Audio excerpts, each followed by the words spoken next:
Continuing the Bible study series here with the book of Exodus, chapter 1. The book of Exodus opens as a continuation of the story that began in Genesis, but with a dramatic shift in tone from promise and family formation to oppression and deliverance. In Genesis, you witness the origins of humanity, the fall, and God's unfolding covenant through figures like Abraham, Isaac, Jacob, and Joseph. The book ends with Joseph rising to power in Egypt and preserving his family during famine, creating a setting where the descendants of Israel are not only welcome but protected. However, as you transition into Exodus, you are stepping into a new generation, one that no longer remembers Joseph's contribution and now lives under a ruler who sees their growth as a threat rather than a blessing. As you begin reading Exodus, you are entering a story shaped by tension between God's promises and human oppression. Israelites, once favored guests in Egypt, have multiplied greatly, fulfilling God's earlier promise to Abraham, but this very blessing becomes the reason for their suffering. A new Pharaoh enslaves them, initiating a period of systemic oppression, fear, and control. The early chapters introduce themes of identity, survival, and divine intervention, especially through the birth of Moses, whose life is miraculously preserved despite a decree to kill Hebrew male infants. Understanding Genesis allows you to see that Exodus is not just a story of escape, it is the continuation of a covenant. What looks like suffering is unfolding within a larger narrative where God is preparing to reveal his power, establish his law, and form a people whose identity is no longer tied to slavery, but to divine purpose. Seems like since I started this Bible study for the year 2026 from Genesis, God has been unlocking and manifesting a lot of his power in this world through the reading of his word, especially with our struggle with identity as believers. A lot of identity wars around FBA, ADOS, all right, wars between Africans, African Americans, Hebrew Israelites, who are the real Jews. Here, we're noticing in this phase of history a lot of exodus occurring, even from the Americas. A lot of people going to different parts of the globe, a lot of exodus from the land of Israel, exodus from Iran, a lot of exodus from different parts of the world, Dubai. So here we're in chapter 1 of Exodus. The Israelites in Egypt. These are the names of the sons of Israel, that is Jacob, who moved to Egypt with their father, each with his family: Reuben, Simeon, Levi, Judah, Issachar, Zebulun, Benjamin, Dan, Naphtali, Gad, and Asher. In all, Jacob had 70 descendants in Egypt, including Joseph, who was already there.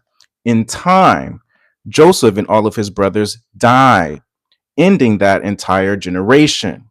But their descendants, the Israelites, had many children and grandchildren. In fact, they multiplied so greatly that they became extremely powerful and filled the land.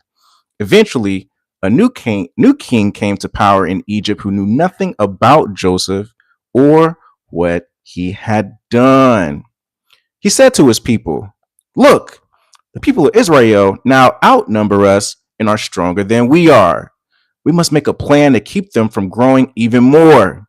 If we don't, and if war breaks out, they will join our enemies and fight against us. Then they will escape from the country." So the Egyptians made the Israelites their slaves. They appointed brutal slave drivers over them, hoping to wear them down with crushing labor. They forced them to build cities in Pithom, Ramses, as supply centers for the king. But the more the Egyptians oppressed them, the more the Israelites multiplied and spread, and the more alarmed the Egyptians became. So the Egyptians worked the people of Israel without mercy. They made their lives bitter, forcing them to mix mortar and make bricks and do all the work in the fields. They were ruthless in all their demands. Then Pharaoh, the king of Egypt, gave this order to the Hebrew midwives, Shiphrah and Puah. When you help the Hebrew women as they give birth, watch as they deliver. If the baby is a boy, kill him. If it is a girl, let her live. But because the midwives feared God, they refused to obey the king's orders. This is verse 17 of Exodus chapter 1. They allowed the boys to live too. So the king of Egypt called for the midwives. Why have you done this? He demanded. Why have you allowed the boys to live? The Hebrew women are not like the Egyptian women, the midwives replied. They are more vigorous and have their babies so quickly that we cannot get them in time. So God was good to the midwives, and the Israelites continued to multiply, growing more and more powerful. And because the midwives feared God, he gave them families of their own. Then Pharaoh gave this order to all his people: throw every newborn Hebrew boy into the Nile River, but you may let the girls live. About this time, a man and a woman from the tribe of Levi got married. The woman became pregnant and gave birth to a son. She saw that he was a special baby and kept him hidden for 3 months. But when she could no longer hide him, she got a basket made of papyrus reeds and waterproofed it with tar and pitch. She put the baby in the basket and laid it among the reeds along the bank of the Nile River. The baby's sister then stood at a distance, watching to see what would happen to him. Soon Pharaoh's daughters came down to bathe in the river, and her attendants walked along the river bank. When the princess saw the basket among the reeds, she sent her maid to get it for her. When the princess opened it, she saw the baby. The little boy was crying, and she felt sorry for him. This must be one of the Hebrew children, she said. Then the baby's sister approached the princess. Should I go and find one of the Hebrew women to nurse the baby for you? She asked. Yes, do, the princess replied. So the girl went and called the baby's mother. Take this baby and nurse him for me, the princess told the baby's mother. I will pay you for your help. So the woman took her baby home and nursed him. Later, when the boy was older, his mother brought him back to Pharaoh's daughter, who adopted him as her own son. The princess named him Moses, for she explained, I lifted him out of the water. Many years later, when Moses had grown up, he went out to visit his own people, the Hebrews, and he saw how hard they were forced to work. During his visit, he saw an Egyptian beating one of his fellow Hebrews. After looking in all directions to make sure no one was watching, Moses killed the Egyptian and hid the body in the sand. The next day, when Moses went out to visit his people again, he saw two Hebrew men fighting. Why are you beating up your friend? Moses said to the one who had started the fight. The man replied, who appointed you to be our prince and judge? Are you going to kill me as you killed that Egyptian yesterday? Then Moses was afraid, thinking, everyone knows what I did. And sure enough, Pharaoh heard what had happened and he tried to kill Moses. But Moses fled from Pharaoh and went to live in the land of Midian. When Moses arrived in Midian, he sat down beside a well. Now the priest of Midian had 7 daughters who came as usual to draw water and fill the water troughs for their father's flocks. But some other shepherds came and chased them away. So Moses jumped up and rescued the girls from the shepherds. Then he drew water for their flocks. When the girls returned to Reuel, their father, he asked, why are you back so soon today? An Egyptian rescued us from the shepherds, they answered. And then he drew water for us and watered our flocks. Then where is he? Their father asked. Why did you leave him there? Invite him to come and eat with us. Moses accepted the invitation and he settled there with him. In time, Reuel gave Moses his daughter Zipporah to be his wife. Later, she gave birth to a son, and Moses named him Gershom, for he explained, I have been a foreigner in a foreign land. Years passed, and the king of Egypt died, but the Israelites continued to groan under their burden of slavery. They cried out for help, and their cry rose up to God. God heard their groaning, and he remembered his covenant promise to Abraham, Isaac, and Jacob.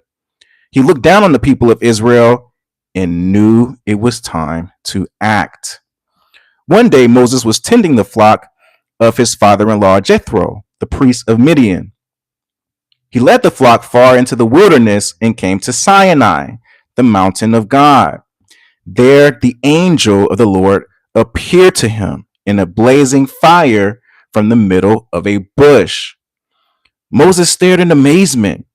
Though the bush was engulfed in flames, it didn't burn up. This is amazing, Moses said to himself. Why isn't that bush burning up? I must go see it. When the Lord saw Moses coming to take a closer look, God called to him from the middle of the bush, Moses, Moses, here I am, Moses replied. Do not come any closer, the Lord warned. Take off your sandals, for you are standing on holy ground.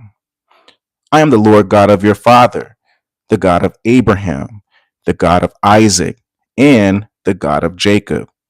When Moses heard this, he covered his face because he was afraid to look at God.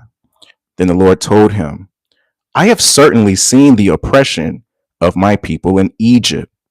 I have heard their cries of distress because of their harsh slave drivers. Yes, I am aware of their suffering. So I have come down to rescue them from the power of the Egyptians and lead them out of Egypt into their own fertile and spacious land. It is a land flowing with milk and honey, the land where the Canaanites, Hittites, Amorites, Perizzites, Hivites, and Jebusites now live. Look, the cry of the people of Israel has reached me, and I have seen how harshly the Egyptians abused them. Now go, for I am sending you to Pharaoh. You must lead my people, Israel, out of Egypt. But Moses protested to God, who am I to appear before Pharaoh? Who am I to lead the people of Israel out of Egypt? God answered, I will be with you. And this is your sign that I am the one who has sent you. When you have brought the people out of Egypt, you will worship God at this very mountain. But Moses protested, if I go to the people of Israel and tell them, the God of your ancestors has sent me to you, they will ask me, what is his name? Then what should I tell them? God replied to Moses, I am who I am. Say this to the people of Israel, I am has sent me to you. God also said to Moses, say this to the people of Israel, Yahweh, the God of your ancestors, the God of Abraham, the God of Isaac, and the God of Jacob, has sent me to you. This is my eternal name, my name to remember for all generations. Now go and call together all the elders of Israel. Tell them, Yahweh, the God of your ancestors, the God of Abraham, Isaac, and Jacob, has appeared to me. He told me, I have been watching closely, and I see how the Egyptians are treating you. I have promised to rescue you from your oppression in Egypt.